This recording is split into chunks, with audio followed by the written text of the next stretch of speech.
It's time to talk about Emeka Egbuka, right? At 6'1", 205 pounds, he played for the Ohio State Buckeyes and is a well-built, right, smooth slot receiver who offers reliable hands and toughness at the catch point. Egbuka should be considered an underneath, chain-moving option at the NFL level who can provide value in 11 personnel heavy offenses. The Shanahan scheme and all of its branches across the league will likely find ample value in Egbuka's game on targets that attack the middle of the field. Let's talk about some positives for Emeka Egbuka, right? He has reliable hands that pop at the catch point. He has a smooth body control and contort to the ball, and he is a yards after the catch demon with comfort in the middle of the field. And you know, when we talk about positives, we've got to talk about some negatives as well. So I would say he's unlikely to offer like vertical value in the NFL. He likes to really work on the underneath. He has underwhelming blocking presence for a dense slot receiver, and he has less success stacking defenders on the perimeter. But just looking at a little bit of the background for Egbuka, I mean, he was born in DuPont, Washington, and he played his high school football for Steilacoom High School in Washington. There he earned a 5-star recruitment and was listed as a top 10 overall recruit in the country and the nation's #1 wide receiver while posting 61 total touchdowns in his high school career.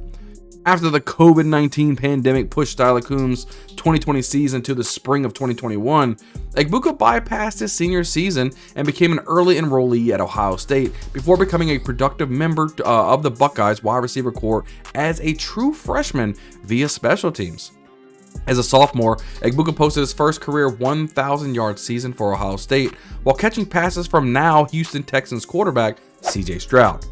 For his efforts that season, he was named second team All-Big Ten.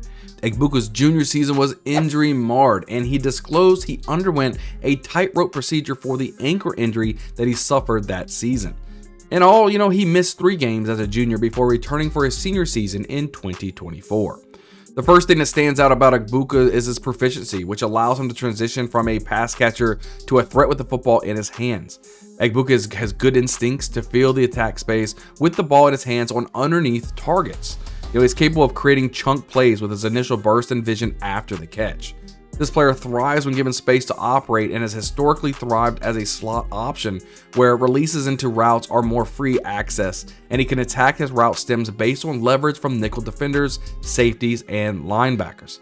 Egbuka can also play through soft tackle challenges, right? He is not a lightweight receiver and plays through defenders aren't capable of really squaring into his frame into the open field. So, it's easy to appreciate how he plucks and attacks the football to ensure he's optimizing space at the catch point, preventing defenders from coming through his body and contest the throw.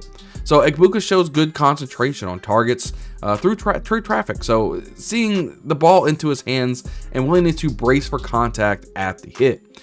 The quality is complicated by how he contorts his frames back to the football and throws that force him to flip his hips late in the stem. This is a receiver with a strong track record with his hands, but it's notable that his handful of his few career drops has come on targets to his back hip. That he occasional rep of taking his eyes off the football too early were the primary contributors to infrequent drops throughout his college career. Egbuka has been given opportunities to play on the outside, but he isn't much more successful working from the slot. I did not see the same success breaking across the face of defensive backs or stacking defenders vertically while playing on the outside and having coverage leverage in the sideline against them. As such, I do believe that he'll be best served as a predominantly inside target, right, on the next level in the NFL.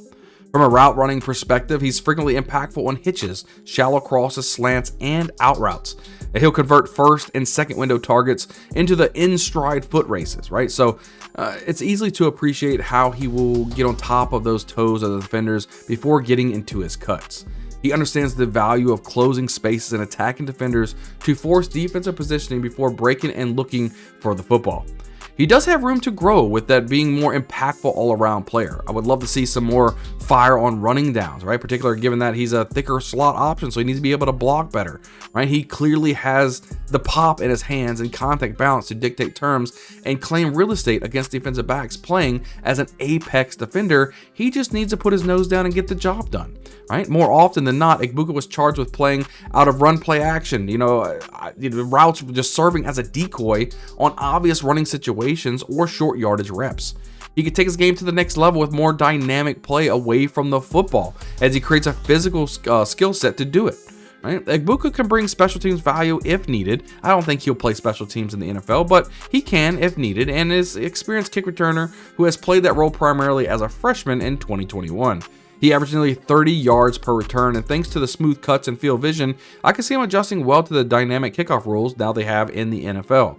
This is a player with good receiving instincts and ball tracking capabilities. Timing-based offenses can maximize his run-catching abilities. I would just say, and pinpoint accurate quarterbacks should help maximize his catch radius and offer him opportunities to use his ball skills and body control to target away from defenders when he is targeted in tight coverage. Thank you for watching yet another breakdown for another prospect for this upcoming 2025 NFL draft. As we continue to kind of prep you, getting ready for your fantasy football drafts later on in the season, I can't wait to keep breaking down a lot of these players.